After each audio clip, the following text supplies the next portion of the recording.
Hey folks, Bill here from Survival Lore. Thank you everybody for joining me today. We got another survival kit video for you. This is a homemade survival kit I put together. Recently I've had some questions about whether you can use or should you use a plastic container for a survival kit. You can. You do lose some of the capabilities of having a metal container, being able to boil, cook in, a number of other things.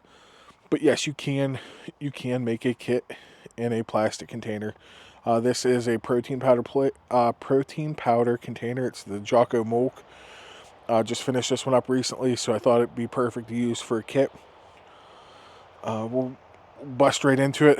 This kit weighs right at 2 pounds, so doesn't weigh a crazy amount at all, but it does give you some pretty good capabilities for being that size. You can see, put my hand right here in front of it. It's not huge, but it is a very good size for a kit like this. So we'll get into it and we'll get this lid off and get going.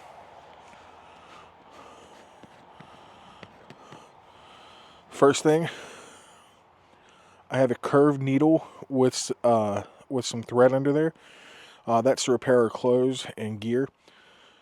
When you find yourself out in the situation where you need a survival kit, your clothing is going to be your first line of shelter. That's your most important line of shelter, so you want to be able to keep it in good condition. If it's ripped, torn, you want to be able to sew it, repair it, so you can keep yourself best protected against the weather you can. So we have a needle and thread in there that's held on with some Gorilla Tape, and that's taped right to the lid. As you can see, I don't have a big space here to work with today, so we'll show everything on camera and I'll set it off to the side. Next up, we have 15 foot of 550 cord. So we have the 15 foot of the outer shell and the 7 inner strands. So this is going to give us a lot of capabilities for shelter building, doing fishing lines, repairing gear, whatever it may be. This is going to give you that capability. This isn't our only cordage, but this is our primary cordage.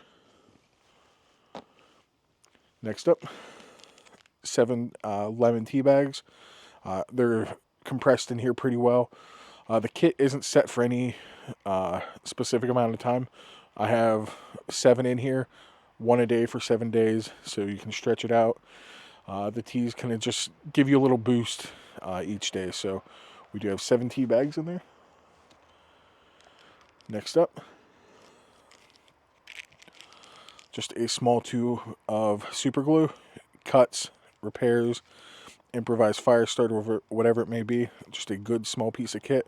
I would just keep it in a plastic bag in case that would break open. Next up, we have a headlamp. This is a Princeton Tec. I think this is the fuel. It's an older one.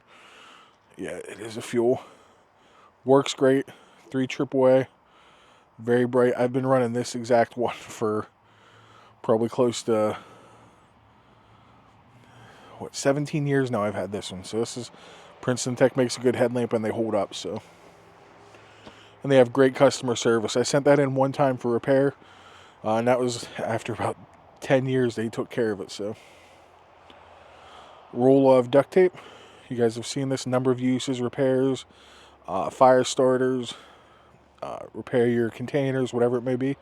Duct tape has 1,000 uses. That's why we have it in every survival kit. Next up, we'll get this out of the way.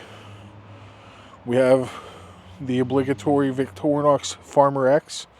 You guys have seen me talk about this before. Swiss Army knife is my go-to for survival kits. This has the saw, scissors, and the classic Victorinox blade, along with having a reamer slash awl. So this is our cutting tool. All the capabilities for fire starting, building shelter, whatever it may be, is right here in this tool. So we did pack a second cutting tool in here. This is the K-Bar Bob Dozier designed knife. Doesn't take up much space in there, and having a fixed blade in there for doing firecraft and stuff, being able to split small wood, this is going to help you out instead of taking the possibility of damaging your Swiss Army knife. So we do have a small fixed blade in there.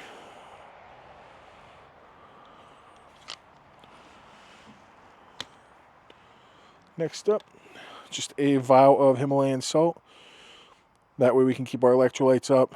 Sodium is important if you end up in a longer term survival situation. This isn't a lot, but having this is a lot better than nothing. So we do have some salt in our survival kit today. Next up, some Blistex lip balm.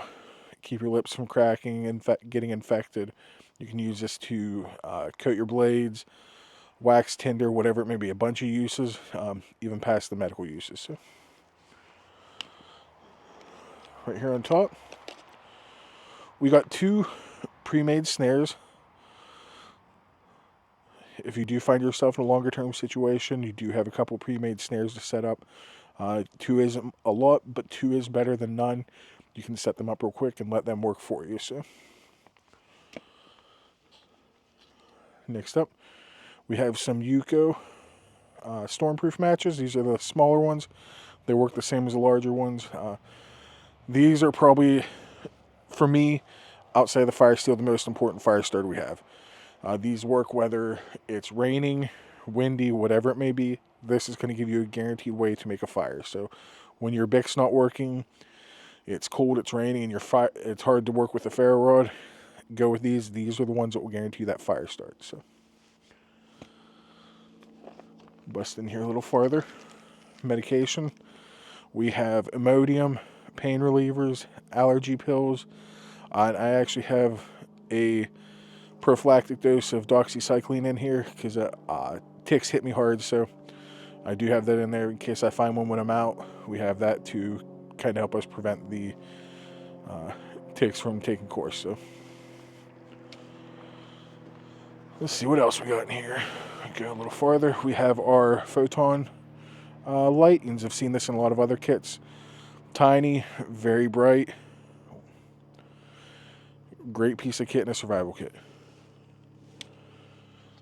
So in this one, here's where we're going to start seeing something that we don't usually see in my kits. I wanted to do something a little different. We have a big painter's drop cloth. So like I said, this isn't built to be a winter survival kit, but it can be used because you have this. Oh, excuse me, it's a little tight in there. You have a emergency space blanket. And then if you combine those with your XL Bivy, you can build a Mors Kochanski super shelter with this. Get your fire going outside, and then you can use this. And that combination in there is going to keep you plenty warm if it is in the winter. So you guys have seen me talk about the XL emergency bivvies. These are definitely one of my must-have pieces of kit in an emergency survival kit like this. So we have that, the XL heat sheets, and I think this is 9x12 painter's drop cloth. It's not the biggest, but it will provide you enough space to build a Mors Kochanski super shelter. Next up, let's see where we're at. We'll go with, we have our emergency whistle. Ians have seen these before. This is the tops, real thin. Allowed to have it marked with some orange tape. In case we drop it, we'll be able to find it. Signaling is a key part of every kit, so we do have a couple of devices in here to signal with. Here's our whistle. Let's see. Next up, we have our Victorinox sharpener. On that end, you do have a pull through. And then right here, you do have the ceramic rod sharpener. So we do have a way to keep our tools sharp. If we're out there for a prolonged time, being able to sharpen your blade to work easier is a huge factor for you. So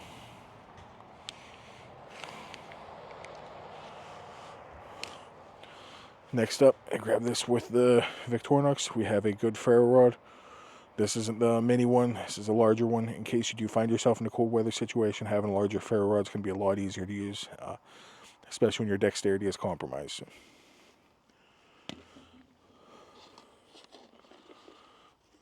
where are we going next? Signal mirror. Along with your whistle, having a signal mirror is obligatory for me. Those two are must-haves in every kit. So we have a signal mirror. If you're injured, it's going to let you flag down planes, helicopters, even people at distance. So having this is a key piece of equipment.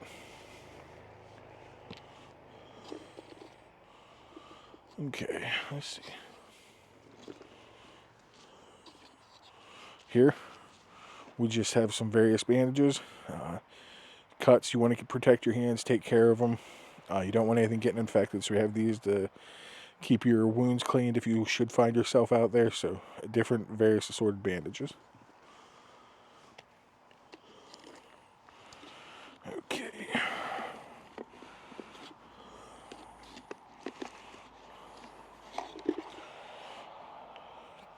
Two candles. We've talked about this before. You can use these for different things, creating a microclimate. Past the obvious uses, light at night, fire starting, waxing blades, number of things you can use the candles for. So we have two of those, two candles. It's a little tight in here, so bear with me when you see my giant hands reaching in here. So to add to our cordage, 65 feet of number 18 bank line. Just having some different cordage in there, different hanks. It's going to give us a lot of stuff. Whatever we need to make, we'll be able to do that. So more cordage, and this is number 18 bank line. Another key piece to this kit.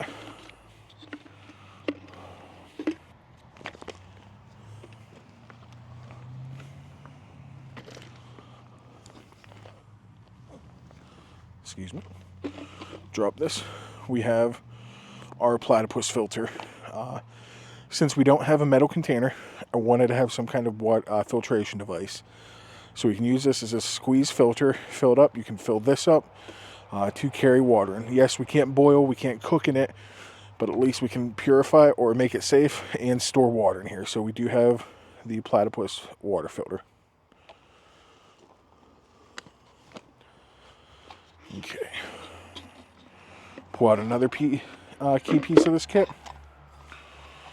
Here we have a small titanium cup.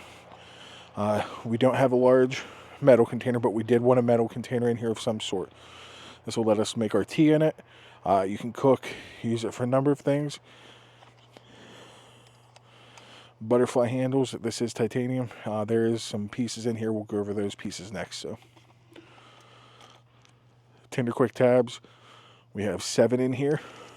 These are one of my favorite fire starters. They're wax caught, and you can cut them open, spark them with anything. You can get a spark or a flame off, and they will take it and hold it. So 7 man-made tinders. Just a small pencil, write notes, whatever it may be. You'll have this with you. Has an eraser on it. Number of uses for this. You can cut wood, find some clean piece of wood to write on. Whatever it may be, we have our pencil.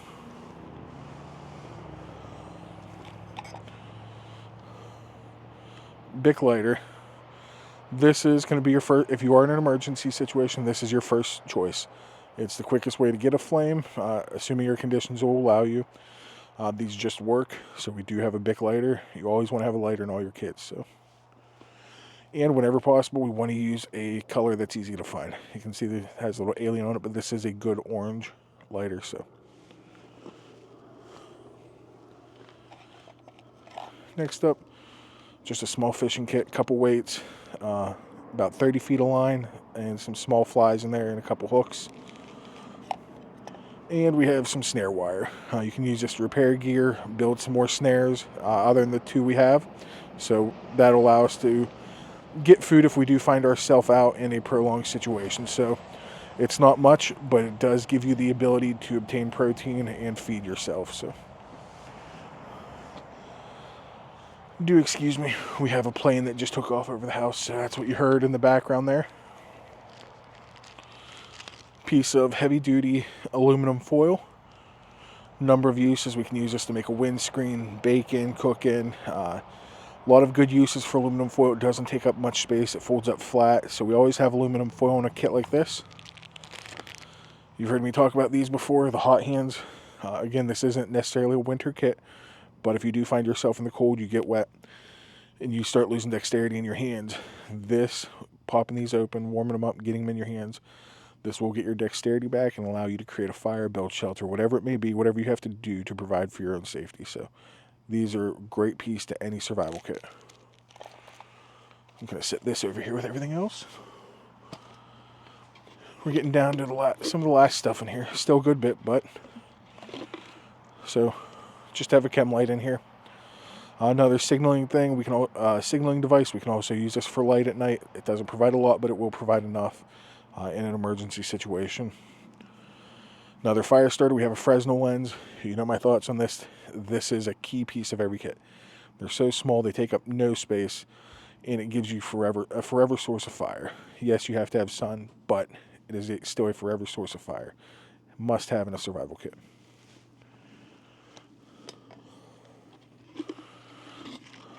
Getting down to bottom here. So here we just have some Justin's almond butter and hazelnut almond butter. A couple different flavors. We got chocolate and honey. A little bit of sustenance, get some calories. More of just a pick-me-up, but it does provide some protein and calories. So primarily a pick-me-up, but they do give you that little bit of sustenance.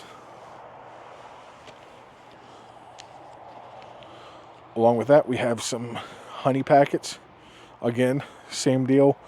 A pick-me-up, you can use them with your tea, make another beverage, and it provides some calories. And in a pinch, if you have to disinfect a wound, you can use this pure honey to put on a wound, and it will help act as an antiseptic. So with that, we have some honey. And I'm just going to grab everything else out of here. So that is empty now. Next up, we just have 8 large safety pins. Again, repair clothes, improvise fish hooks. A number of uses for safety pins, so we try and put those in every kit. We do have a good bit of cordage in this kit, so we can weave some stuff if need be. So we do have 8 nails in here. These are 3-inch long, so that you can use these for shelter, building looms, whatever it may be. Nails are a great resource to have if you find yourself lost in the woods. So, last couple items, we have our Nicholson file tool I've made. You can use this as an improvised sharpener. You can use it to fine-tune traps, woodworking. It has the different files on it, and it is filed down on this side or ground down on this side, so you can use it as a flint and steel striker. So we have this. It's a good multi-tool. So we have that. I put these in all my kits now. And lastly, we have a compass. You have seen this before. This is just one of the simple Brunton tag-alongs. It's a small but high-quality compass. This one happens to glow in the dark. They run about $15. One of my favorite compasses. I attach these to all my backpacks. They're on my keychains now. Just a great piece of gear to have with you. So being able to navigate, if you have that ability to get out of your situation, is a big plus. If not, if you have a general idea of where you're going, you can use this to find your general direction, but having a compass in a survival kit is a good piece of kit to have. So with that, guys, we went through the kit. If you have any questions about this, any comments, whatever it may be, please let me know in the comment section below. Been trying to keep up with stuff. I've kind of been overwhelmed with the amount of comments and support we've been getting. So I'm still catching up on comments. Had some polls going in the community section here on YouTube. Still trying to figure out what I'm going to do with those answers and what we're going to move forward with. But I will know here soon. So thank you guys. We did just pass, we're coming up on 3,400 subscribers and about 10,500 followers on Instagram. I have some fun things coming up. A couple more survival kits planned and some stuff coming in the mail. So thank you guys. I appreciate the support from the bottom of my heart. You guys really made this fun again, and I love the interactions, the community we're building, all the dialogue we're having back and forth. So you guys have given me some great ideas for kits, items to put in, and it's been a pleasure doing this. So thank you, folks, and I'll see you in the next video. Goodbye.